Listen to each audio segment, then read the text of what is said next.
Hey everyone, it's Tracy Martirana here from Holistic Wellness with Tracy. Welcome back to my channel. I'm here for another installment of my self-development book club, which is really my own personal reading goal, which is to read at least one self-development book every month of the year for all of 2025. This month I read Breaking Free from Broke by George Kamel.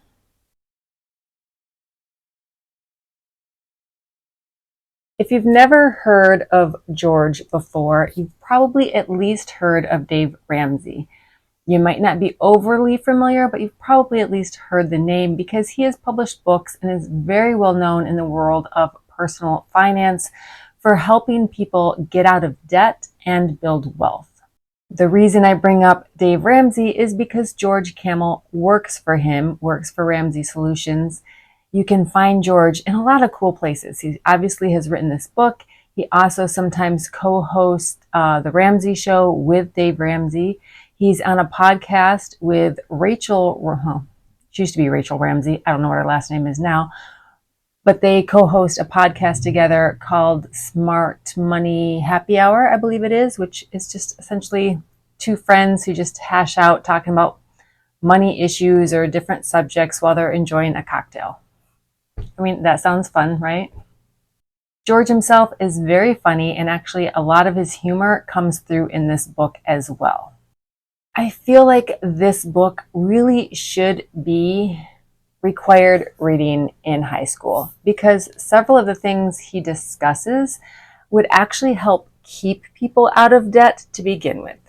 However, if it's too late and you already find yourself in debt, there's still some good things to be had in this book. I'm just going to share with you a few highlights of things that I learned and found very interesting in this book. There's a ton more, so I highly recommend you pick it up and give it a read. First of all, the subject of student loans. Now, this student loans has been in the headlines for months, years, right? About either student loan forgiveness or not, or whatever. And that's not what we're here to discuss.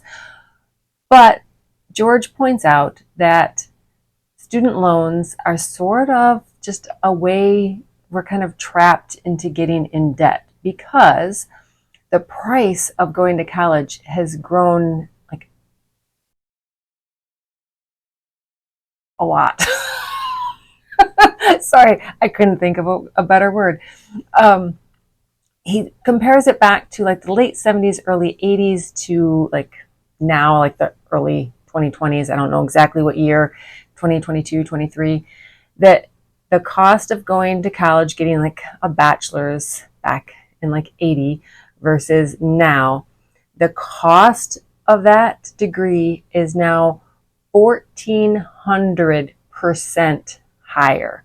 So not just $1,400 higher, that would be wonderful, right? But 1,400% higher when most of the salaries have only come up like not even a third of that.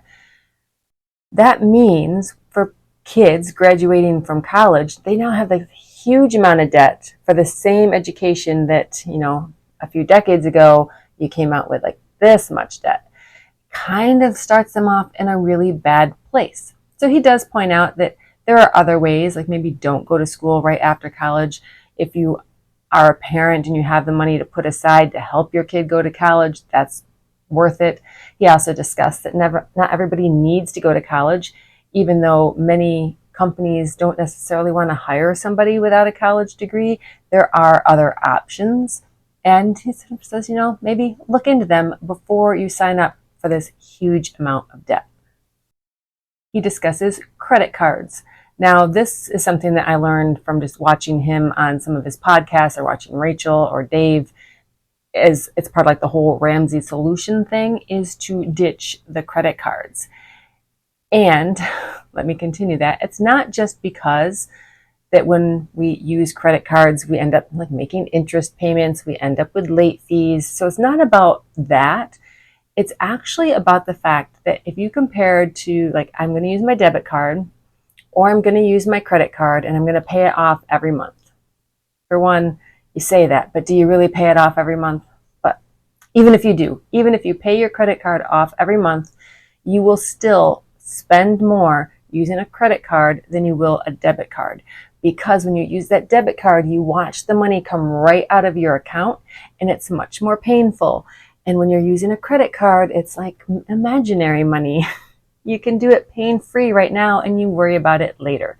So just like not using a credit card will make you spend less money and protect you from the interest payments and the late payments and all of that stuff.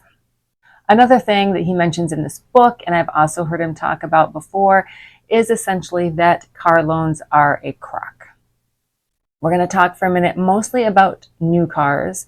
If you buy a new car and take out a loan, he says it's just a bad deal because cars depreciate so fast that you end up like you're making these monthly payments and the worth of your car is just falling off of a cliff. And he gives an example with like some dollar amounts just so that you can kind of think about this for a minute. So let's say you buy a new car that's $40,000. You take out a 7-year loan because now 7-year loans are a thing. And then your payment is, say, $600. Or maybe you got a really good interest rate, so your payment's only $500. Good for you. You're doing great. Unfortunately, by the time you pay off that loan, you've paid a lot of interest every month. So let's just say it's about $10,000. So now to start right out, you took a $40,000 car, you're paying $50,000 for it. Right there, that sucks. But we know that's how loans work. You pay and you pay and you pay $500 every month as your car value is decreasing and decreasing and decreasing. So in about 5 years, you are still making a $500 car payment every single month.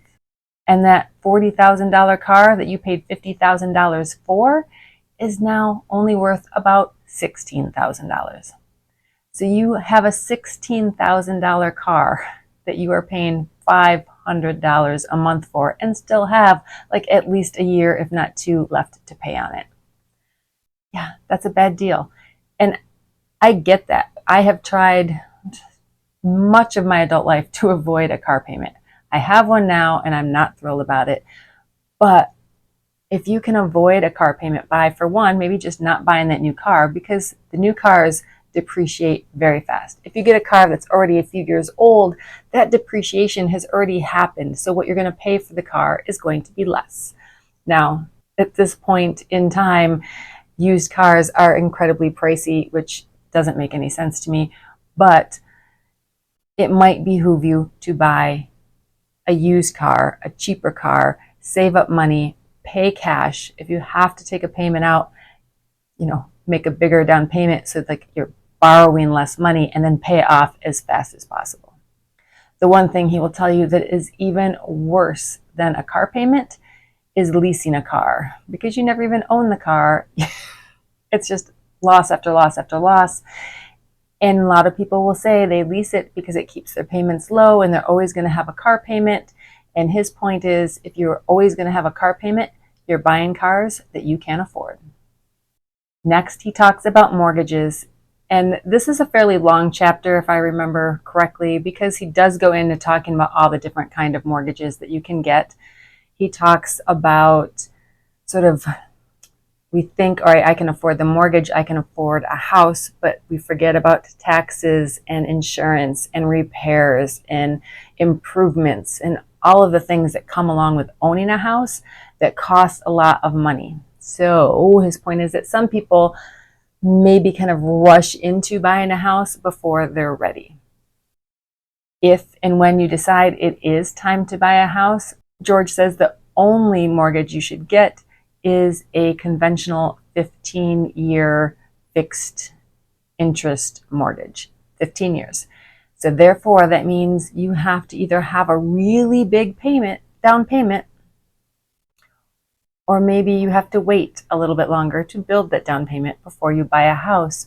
Or maybe you're shopping for too much house and you need to sort of reality check yourself and look in a different neighborhood or look for a smaller house. And maybe you don't get a house with the pool and the patio and all of the extras, You don't want to be house poor. And then you work on paying that house off as soon as possible. He talks about investing, about long-term investments, saying that really it's slow and steady wins the race. Things like your 401k, things like your Roth IRAs, that's where you should put your money. Doing things like cyber currency and day trading, all of those kind of like, oh, this is going to get me so much money so fast. Those are almost always loser bets. He talks about keeping your eye open to all the ways that you are being marketed to all of the time, whether it is actual like ads coming up in your social media, whether it's product placement in a show that you watch. We're constantly bombarded with people trying to convince us that we need to buy things that we don't really need to buy. Which comes into like another point of his, which is to curb your consumerism, to maybe do like a no buy month, to try to experience not spending money like it's growing on trees. He also talks a lot about budgeting because you need to be the boss of your money. He does get a little, let's say, it almost sounds like a little bit of a commercial for his budgeting app. And it's not really his budgeting app. It's the one that Ramsey Solutions recommends. I have played around with it. I do believe there is a free version of it. I don't think you have to spend money, but you know, if you're looking to create a budget, that might be the thing to look at. And now, in addition to George's book, I feel like because I spoke about Dave Ramsey, I do want to mention his book as well. He's written several. The latest one I think is called like Baby Steps, The Baby Steps to Millionaires. Why can't I think of the name of the book? It's Baby Steps Millionaire. That's what it's called. Because that's Dave's whole premise, is these baby steps to paying off your debt and in starting to invest and build wealth. So I just want to go through those baby steps with you. I very much encourage you, pick up George's book, pick up Dave's book, look them up online. If you follow my blog, in the blog, I also have like links to all of these listed. I will put links down in the description box so that you can find both Dave and George and all of the wonderful information that they supply. So baby step one, when you're deciding you want to get out of debt and build wealth, is to make sure, and if you don't have it, create it, a $1,000 emergency fund. So that's $1,000 sitting in the bank so that if you have to replace a tire on your car, or you get an unexpected bill that pops in, or like a medical bill or something you weren't expecting, that you have this cash to pay that off, so that we're not turning to our credit cards, we're not taking debt, we have the cash to pay that off. Once you have that baby emergency fund, we start paying off debt. And the Ramsey solution promotes using the snowball effect, the debt snowball, that's what they call it, the debt snowball, where you list out all of your debts, so all of your loans, your credit cards, everything that you have, and you take the one that has the smallest balance. So if you have like a $500 credit card, maybe a $2,000 credit card, maybe you have a $10,000 student loan, you start at that little bitty credit card, the $500, and you focus on paying that off. The other ones, you pay the minimum payments that you need, to keep yourself current and in good standing. Once you get that first one paid off, you take whatever amount that you were able to put on that. Maybe you were putting $100 on that and $50 on the other two. Now you go to the next one. You had that $50 that you were paying on it, plus the $100 that you were on the first one. Now you have $150 every month to put on that one. When that's paid off, you have that $150 available, plus the $50 you were already putting on that third one. And now you have $200 a month to pay on that one. It's a little counterintuitive because on paper, it would make sense to look at the interest rates on those loans and pay off the one that has the highest interest rate. However, when you look at it from a psychological standpoint, the win of getting something paid off, that feeling that you are making some progress and getting stuff paid off, keeps you sort of in the game. It keeps you excited and feeling like you're making accomplishments here, right? So it keeps you paying it off. So while on paper it doesn't make the most sense, day to day, person to person, it's the one that works the best. And I should add, it's all of your debts except a mortgage. So if you already have a mortgage, we're not counting that here. We're getting all the other paid off. We'll worry about the mortgage later. Once you have those credit cards, those student loans, your car payments, whatever it is that you owe money on, once you get all that paid off, the next step is a fully funded emergency fund, which would be like all of your expenses for 3 to 6 months. So if you are single, if you don't have kids, 3 months is probably going to be good. If you maybe are a couple but only one of you works, or if you have a job where your money isn't always consistent, like maybe you work on commission, or if you have kids, then a 6-month emergency fund is probably a little bit better. So you can pick 4 or 5 if you want, like pick the number that feels good to you. But this allows you just that nice wiggle room of a big issue happening, like maybe your car dies and it has to be replaced. That gives you a good chunk of money to buy a new car. If you lose your job, it gives you a little cushion so that you're not broke and turning to credit cards while you're looking for another job. It just gives you that cushion to keep you from getting back into debt.